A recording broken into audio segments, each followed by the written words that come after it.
안녕하세요, 여러분. 소프트웨어 공학 문혜영 교수입니다. 우리가 이번에는 프로젝트 관리에 대해서 살펴보도록 할게요. 자, 프로젝트를 진행하는 데 있어서 이제 관리를 한다라는 거죠.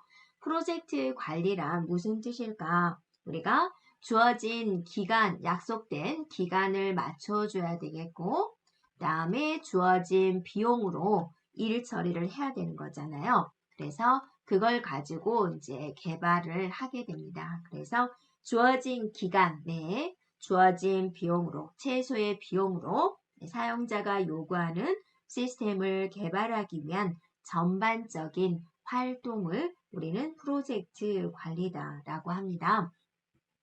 그러면 무엇을 관리할까라는 건데요. 계획 관리, 품질 관리, 위험 관리, 형상 관리 이렇게 나눠볼 수가 있어요.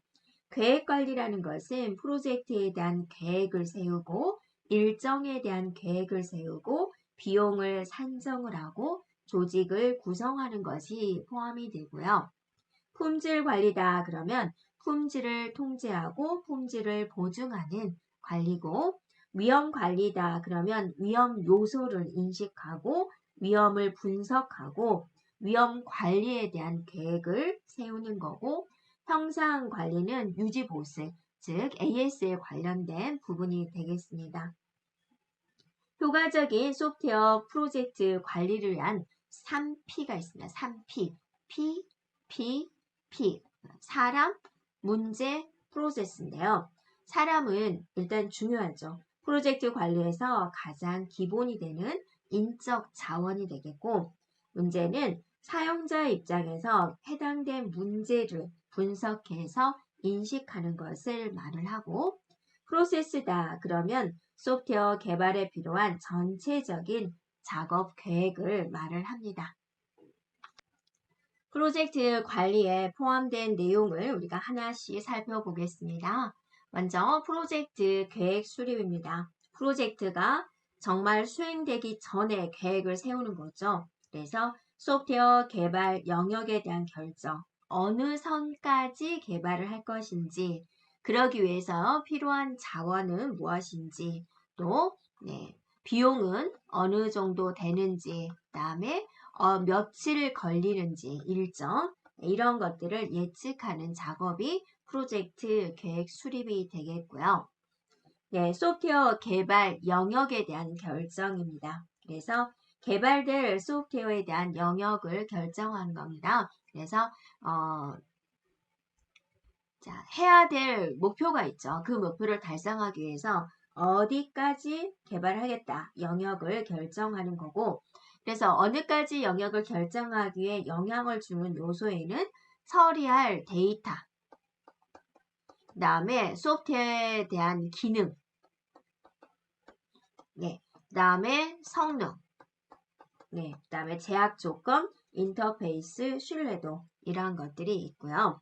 이제 인터페이스다라고 그랬습니다. 인터페이스는 어떤 이제 통로, 소통의 이제 역할인데, 소프트웨어에 있어서 인터페이스다라는 것은 소프트웨어에 의해서 제어되는 장치, 또 소프트웨어를 실행하는 하드웨어, 새로운 소프트웨어를 연결하는 소프트웨어, 입출력 장치를 통해서 소프트웨어를 사용하는 사람, 순서적인 연산을 통해서 소프트웨어를 실행하는 절차, 이런 것들이 이제 인터페이스에 포함이 되는 내용이 되고요.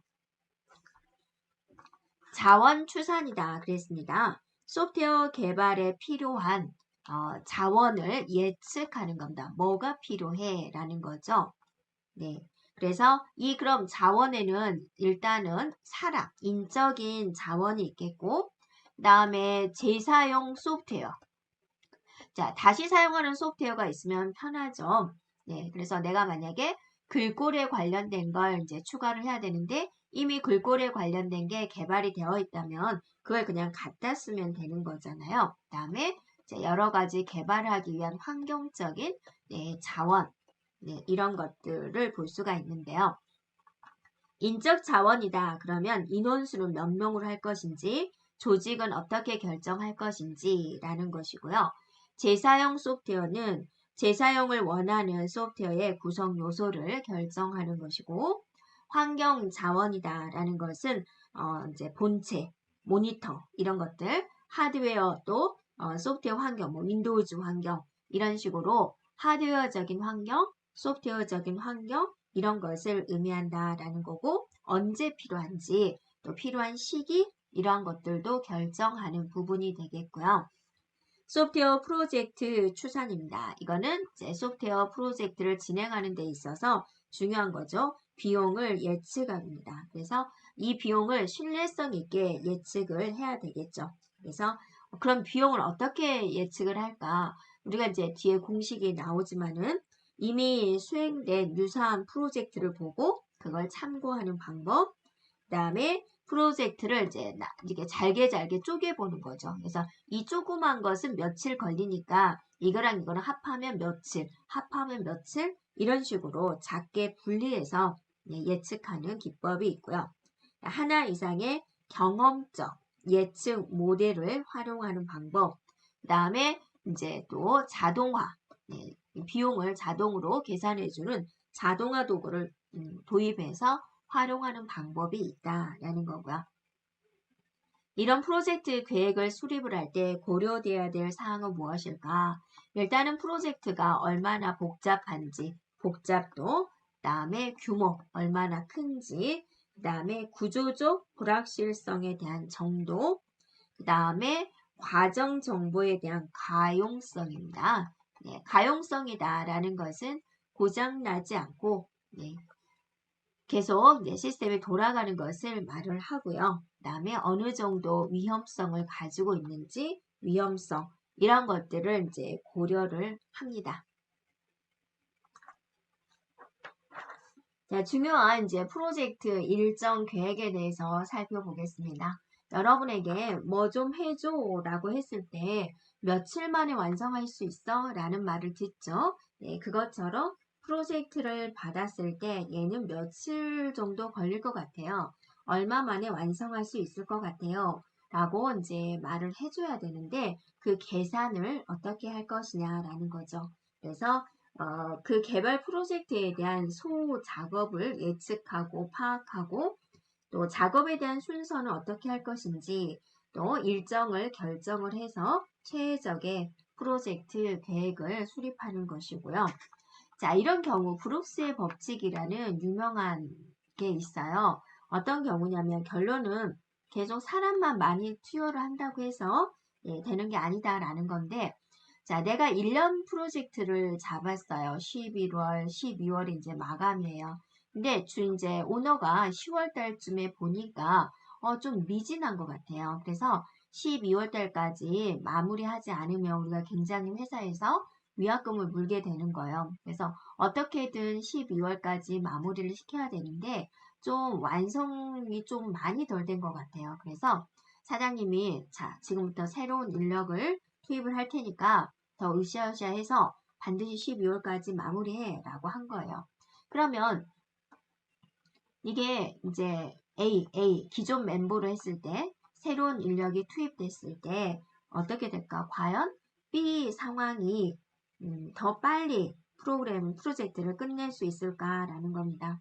그렇지 않다라는 거죠. 그래서 1월 달부터 10월 달까지 A팀은 멤버가 같이 해왔기 때문에 일에 대해서 본인들이 무엇을 했는지 라는 것에 대해서 빠삭하게 알고 있는데 새로운 사람이 투입이 됐을 때는 이 사람들이 1월부터 10월까지 작업한 내용을 모두 학습을 해야죠. 그 다음에 이제 일을 할 수가 있겠죠. 그 학습하는 시간이 꽤 걸리죠. 이 사람 10달 걸렸는데 이 사람 어떠세요? 좀 많이 걸리겠죠. 그래서 이 사람의 입장에서는 적응하는 기간이라는 게 필요하고 또 이 사람들 간에 또 사람들끼리 하는 거기 때문에 팀워크가 또 중요하잖아요. 그런 데서 오는 혼란이 있을 수가 있다. 그럼으로써 더욱더 일정이 이렇게 되면은 일정을 앞당기는 게 아니라 일정이 지연돼 버린다. 라고 이제 브룩스가 말을 했어요. 그래서 제목은 지체되는 개발 프로젝트에 인력을 더하는 것은 개발을 늦출 뿐이다. 라고 주장을 했던 법칙입니다. 그래서 한마디로 말한다면 새로운 인력을 투입하면 일정이 더 오래 걸린다라는 거죠. 그러면 브루스의 법칙 여러분 기억해 주고요. 일정을 계획하는 도구에는 어떤 게 있을까? 어떤 방법이 있을까? 대표적인 방법이 WS, PERT, CPM, 간트 차트가 있어요. PERT, CPM은 이제 묶어서 같이 이야기하기도 합니다. 자, 먼저 WBS 방식이에요. 이거는 뭐냐면 내가 개발할 프로젝트가 이제 이거다라고 하면은 이거를 각각의 기능과 역할에 따라서 나눠요. 또 이걸 또 세분을 해요.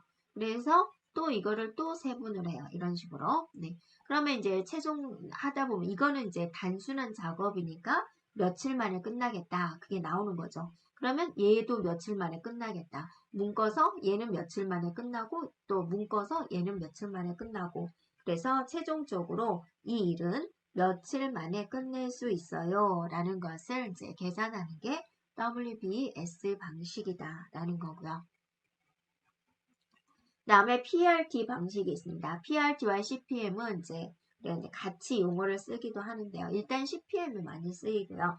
PRT다라는 것은 이제 이게 얼마 만에 딱 끝난다 라는 게 좀 예측이 어려운 경우가 있어요. 딱 며칠 만에 끝난다 라는 예측이 어려운 경우에 PRT를 사용합니다. 그래서 여러분이 약속 시간을 잡을 때도 10시 그렇게 잡는 경우도 있지만 10시에서 12시 그렇게 잡는 경우도 있죠. 그래서 얘는 일정을 잡을 때 자, 낙관치, 그 다음에 네, 기대치, 그 다음에 비관치 이렇게 나눠요.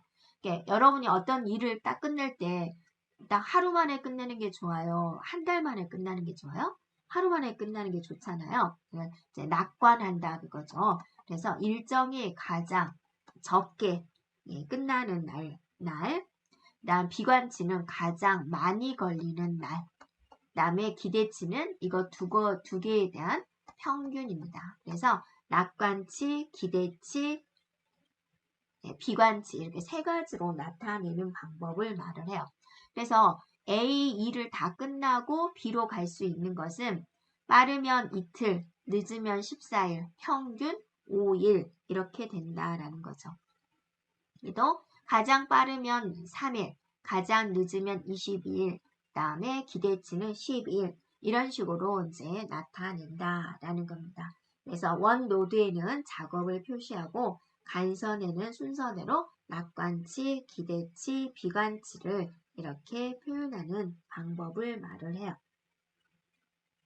그래서 PRT에서는 이제 우리가 기억을 할 게 뭐다? 소요시간 예측이 어려운 경우에 사용을 한다. 그리고 이 세 가지로 표현한다.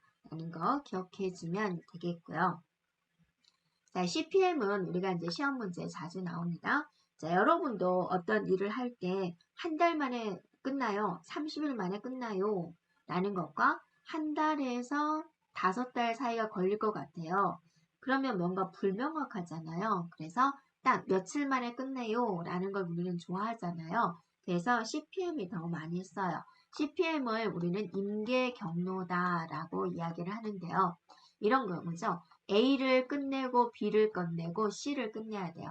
자, 여기에 한 달이 소요되고 얘가 2달이 소요돼요. 그러면 이제 총 이제 3달 만에 네, 3달 만에 이 기간을 완성할 수 있어요. 이렇게 되는 거죠. 네. 그런데 이제 이런 경우죠. 이제 또 분리를 해가지고 D까지는 3달이 걸리고 D에서 C까지는 10달이 걸려요. 그럼 내가 최종 완제품을 그래서 이제 완성작이 나오는 거죠. 완성작이다. 그럼 모두가 다 끝난 것을 완성작이라고 하는 거잖아요. A, B, C까지는 3달인데 A, D, C로 해서 완성작은 13개월이 걸리군요. 그러면 이 라인은 3달이지만 이 라인은 13개월이잖아요. 그러면 고객한테는 어떻게 이야기를 하죠? 그죠? 완전히는 13개월 만에 끝납니다. 이렇게 말을 해야 되는 거죠. 그래서 임계 경로다. 가장 많이 걸리는 그 경로를 알려주는 거죠. 사용자들한테. 그걸 주의해주면 되세요. 그래서 정확한 일정 예측이 가능하다라는 자, 가정하에 사용이 됩니다. 그래서 소요 시간을 확실하게 확실한 경우 이제 이 방법을 이용을 합니다. 그래서 임계 경로, 최장 경로입니다. 최장 경로를 파악을 하게 됩니다. 그래서 노드와 작업입니다. 네모난 노드는 작업을 나타내고 이 간선은 작업 사이의 전후 우전 관계를 나타냅니다. 그러면 이 같은 경우 임계 경로의 소요 길을 알아보자, 그죠? 가장 어떤 경로를 통하든지 간에 가장 늦게 걸리는 경로를 찾아보자라는 거죠. 그러면 먼저 2일, 2일, 3일, 3일 한번 계산해 볼까요? 2 더하기 2 더하기 3 더하기 3 하면 얼마예요? 얘는 10이군요. 그죠? 10일. 여기는 최종 이제 10일이 나왔어요. 그 다음에 이제 여기를 한번 볼까요? 이렇게, 제가, 이렇게 걸리는 경우 한번 볼까요? 2 더하기 3 더하기 5 더하기 4가 되겠군요. 얼마요? 14일이 걸리군요. 자, 그 다음에 얘는 볼까요? 여기를 이렇게 해서 이렇게 가는 경로를 보면은 3 더하기 5 더하기 4를 해가지고 12가 되는군요. 그러면 가장 늦게 걸리는 최장이 뭐예요? 14가 되는 거죠. 그러면 이제 사용자들한테 어떻게 이야기를 해요? 이 공사는, 이 프로젝트는 14일 만에 완성할 수 있어요. 라는 거죠. 그래서 이렇게 이제 일정 계획을 세우면 우리가 이거는 14일 만에 끝났고 어떤 것은 12개월 만에 끝났어요. 그러면 우리는 12개월 만에 끝난 프로젝트가 오, 크군 이렇게 이야기를 하죠. 그래서 이런 일정 계획에 있어서 이제 프로젝트 규모를 추정할 수가 있다라는 거고 각 단계에서 필요한 작업들을 분할을 하고 각 작업의 상호 우정 관계를 이렇게 CPM 네트워크로 나타냅니다. 그리고 이제 최종적으로 일정 계획을 간트 차트로 나타내게 됩니다. 간트 차트입니다. 간트 차트는 이제 지금은 컴퓨터를 많이 쓰니까 그러는데 아주 옛날에는 이제 벽에다 딱 붙여놓고 작업에 대한 이제 관리를 하기도 했는데요. 이거는 이제 미국의 헨리 간트라는 사람이 본인의 이름을 따가지고 창안한 관리 도표입니다. 그래서 작업에 대한 진도를 관리하고 통제하는 데 사용이 되고 있습니다. 그래서 프로젝트에 대한 각 작업들이 세부적인 작업들이 언제 시작이 되고 언제 종료가 되는지에 대한 이제 작업 일정을 이런 막대 도표를 이용을 해서 표시하는 것이다 라는 거고 그래서 시간선 차트다 라고도 이야기를 합니다. 그래서 간트 차트는 이정표 여러분요 이제 구성이 일단은 막대로 표시한다라는 건 이제 기억해주고 구성이 뭐뭐가 포함이 됩니까? 이정표와 그다음에 작업 일정, 그다음에 작업 기간, 그다음에 산출물 이렇게 구성이 됩니다.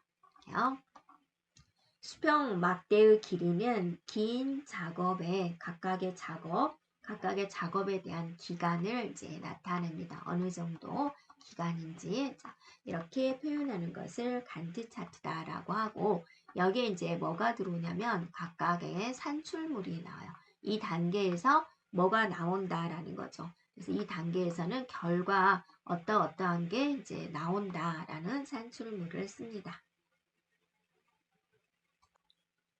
그러면 여러분이 이제 프로젝트를 진행을 할 때 이런 간트 차트는 어떻게 작성을 할까? 먼저 업무를 핵심적인 업무와 하위 업무로 계층별로 정리를 하고요. 그 다음에 어떤 걸 우선순위 높은 걸로 할 것인지 객관적인 기준에 의해서 정하고요. 일정 계획이 이제 수립되어 있어야지 되겠죠. 그 다음에 가로축은 시간을 나타내고 세로축은 활동을 명시하도록 합니다.